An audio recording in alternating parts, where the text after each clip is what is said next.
What's up, YouTube? Back at you with another video, another quick take.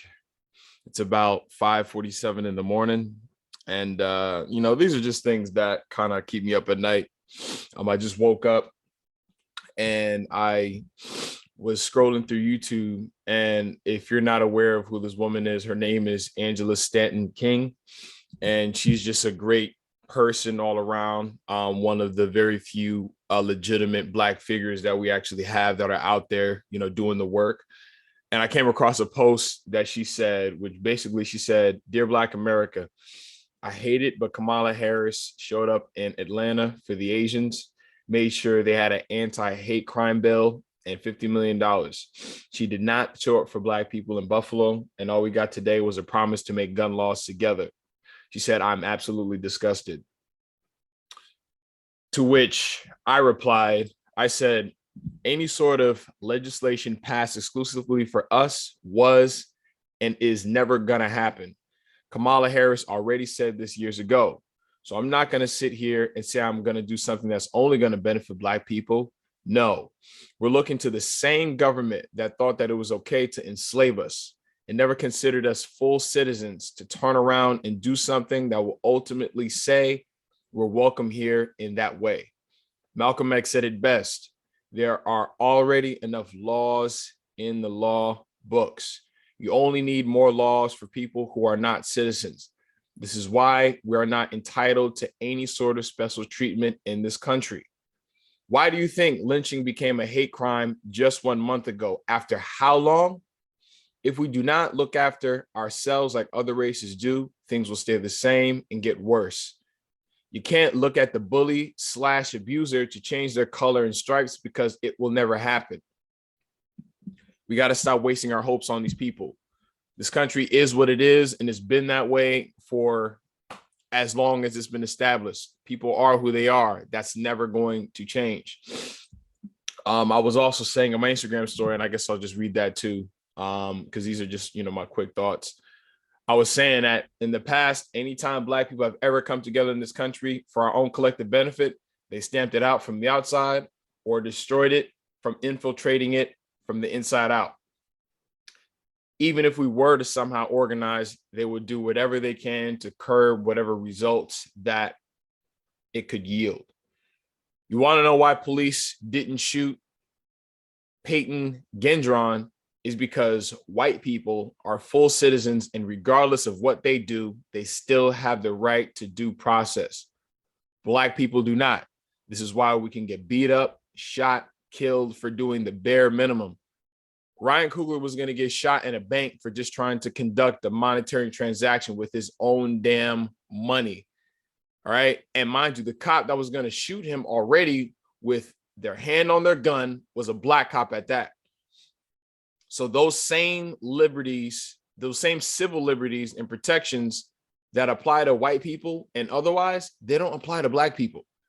So how the government and law enforcement treats you today, that's up to their discretion. So if a Black person is not considered full citizens, we're asking them to do something that, again, would imply that we are full citizens or that they like us. Again, Black people were brought to this country and we were integrated into society, but we're still not welcome here. Okay, and America doesn't have a sovereign Black country to answer to the way that they have to answer to China, because I said this in my Ryan Coogler quick take, that the United States of America, they conduct a lot of trade and business with China. So if China's citizens or if Chinese people and Asian people are going through it in this country, the United States has to answer to these said countries that they conduct business with, because these countries are going to look at it and say, wow, so this is how you treat our people in your country. And then they could just decide to, impose sanctions or to pull trade or stop conducting business or whatever. This country doesn't want to go through that. So, of course, they're going to do certain things for other people because they have sovereign countries that are looking out for their best interest. Black people, we don't have that in this country. And I was also saying that now all of a sudden, black people want to cape for black legislation when I've been talking about that for a while now. Like I've been figured that out, about 2 years ago. Again, that's not part of the agenda. And I felt like, honestly, at the end of the day, the shooting of Buffalo just feels like some sort of subliminal, message to me and to just black people everywhere that you still don't matter. And I'm not talking about, Black Lives Matter, because if and if you're privy, that whole movement, was a farce. Yeah, I don't know. Like, these are just things that, kind of get my mind going. And I feel like we're having the same conversation that we've always had. And it's like, we're making the wrong demands anyway. You know what I'm saying? And I think the demands that we need to be making are demands of each other, because we don't look out for ourselves the way that other races do. These are things, everything that could be better amongst black people today. These are things we're responsible for. That it's not the government. The government is not going to do anything. The government is not going to do anything. If I woke up next week and there was some sort of exclusive, legislation passed for black people, when it comes to law enforcement, hate crimes, and etc., I will be truly surprised. I will be surprised. But if it doesn't happen, hey, I call that too. We really got to wake up. We really got to wake up. We can't just, be so captivated with entertainment and all the, things that keep people asleep and keep people plugged up into the matrix. And then yet you just decide to toss and turn, not even wake up, but toss and turn when these sorts of extremes happen and take place. You know what I'm saying? There are not enough Dr. Umar Johnsons, Angela Stanton Kings, and other people like those two for people to understand, and again, and I've always said this anyway, when you do have black leaders, people don't like them. People don't really like Angela Stanton King, and people don't really like Dr. Umar Johnson. And, people didn't like, young Pharaoh. So I don't know. You take a look at movies like Judas and the Black Messiah. You look at Spike Lee's version of Malcolm X, Queen and Slim. Freaking, I was even watching this movie called Cutthroat City. And basically at the end of the movie, the main characters, get brutally shot and killed by law enforcement. And then it's just like, I'm watching all of these movies and I'm asking myself, well, what's the message that I'm getting? There's always intent behind the content. It's like you watch the news, there's always some intention. There's always some message they're trying to convey to you through all of these things. In fact, I'm quoting Dr. Umar Johnson. He's the one who said that. So that's just the takeaway. You know what I'm saying?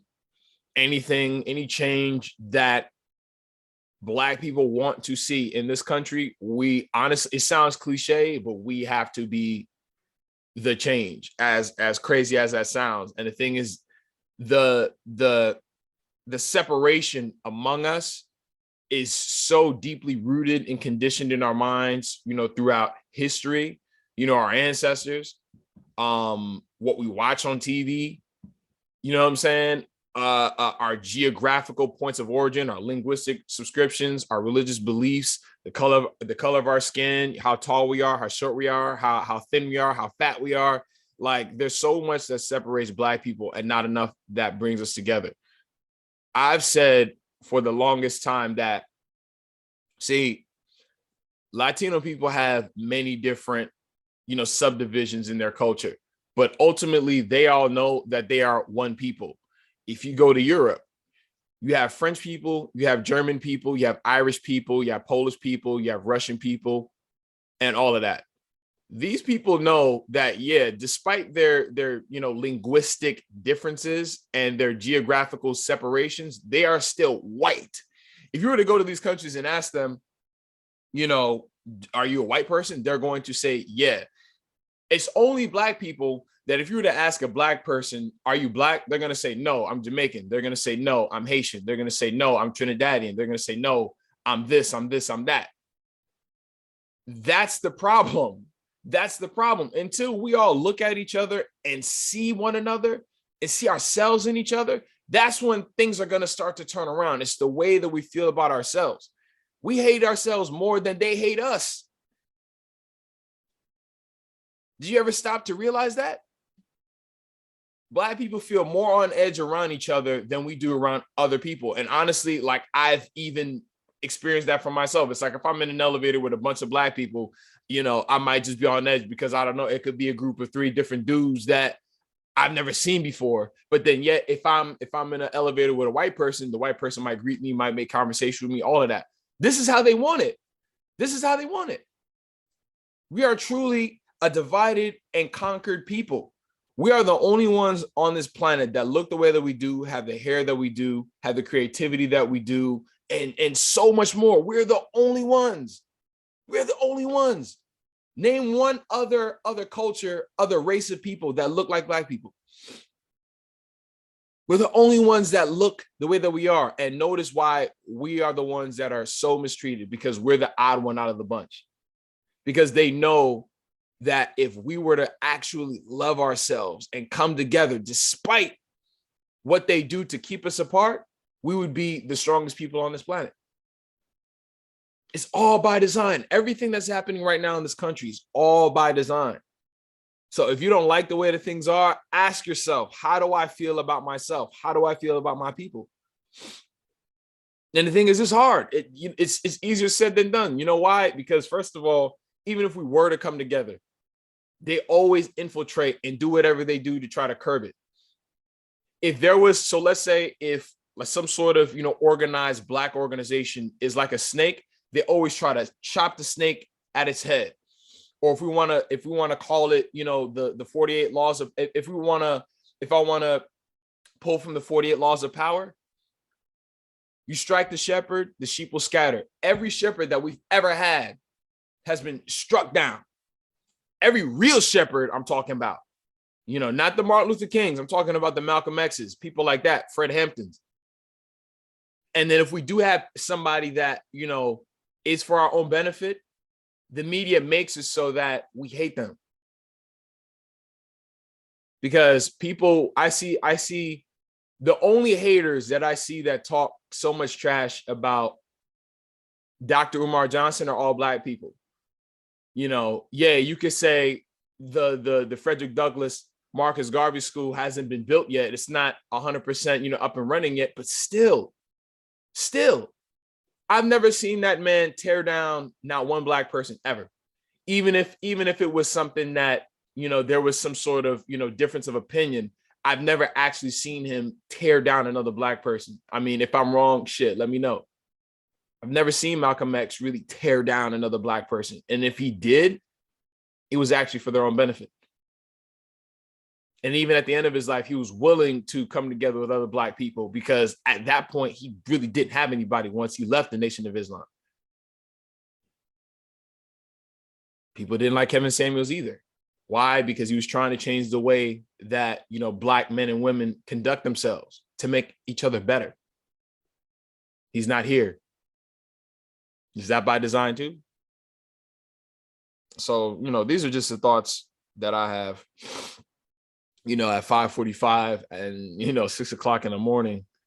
And, you know, my thing on YouTube is that it's not always just about entertainment, because we have so many people, Black people with these, you know, huge platforms, and then all they do is just numb people's minds with entertainment and fun and laughter, and then nothing to enlighten and inform. Just entertainment. Gaming videos, skits, sports. When are you gonna ever talk about, you know, stuff that matters? Until, you know, there's some sort of, you know, crazy, you know, purge, and then they're really trying to get rid of us at that point. Because Dr. Umar Johnson was talking about how, you know, I mean, I've never seen the Purge, you know, movies, and I don't want to, but let's say if I did, he was saying that it was about us. I'm pretty sure probably most of the people that were dying in these movies are probably Black. I wouldn't be surprised. They don't put a lot of these things in films for no reason. And I feel like, you know, when we have these films about Black people, because honestly, I feel like Judas and the Black Messiah is probably one of the worst films I've ever seen, you know, ever. Why? Because it just didn't make me feel good as a Black person, knowing that we are always our own downfall. Black men shot Malcolm X like 15 times with shotguns and pistols just to make sure he was dead, just to make sure he wasn't coming back. And the first time I saw that movie, I cried. I cried because I was like, wow, this really happened. We just had a man that just wanted to help. He just wanted to help. And they killed him. It wasn't even like he wanted to hurt somebody. Like he was trying to like kill people that weren't black. That wasn't that. He just wanted us to be in an environment that we could thrive. And he's not here. And the same could be said by, you know, the Malcolm X's of the world that we just didn't hear of, that we never heard of. Because I know for a fact he's not the only one. You know, I'm just gonna be real. Like, it's great to be black, but it sucks to be black, you know, in some cases in this country. You know, when do things change? But like I said, you know, this is just food for thought. It's something that Tupac said, where he was like, you know, I might not change the world, but maybe I can spark the brain that can make change. So, you know, I might not be the one to change the world, but maybe with, you know, these little videos and things that I'm saying, you know, maybe that could spark the brain, or maybe spark the conversation that could ultimately end up to be changed. So it could, if it's just a small, you know, raindrop in the bucket, I'm cool with that. But at least I'm doing my part, because again, I would feel bad knowing that I have all these thoughts and opinions on my mind, but then yet I don't ever say anything or use, you know, my minuscule platform to, you know, do some shit about it. You know, so, but anyway, if you have any thoughts, please like, comment, subscribe, and check out Questions for Malcolm X. It is on my channel. Check that out. It's about 45 minutes long. It is not time-stamped on purpose. So if you are going to watch it, you have to sit through it and really take it in. It is an interview between myself and Malcolm X, and I'm asking him contemporary questions about things that are going on today. And his responses were pretty much spot on, and where I get a lot of my inspiration from. But with that said, I will see you on the next one. Peace.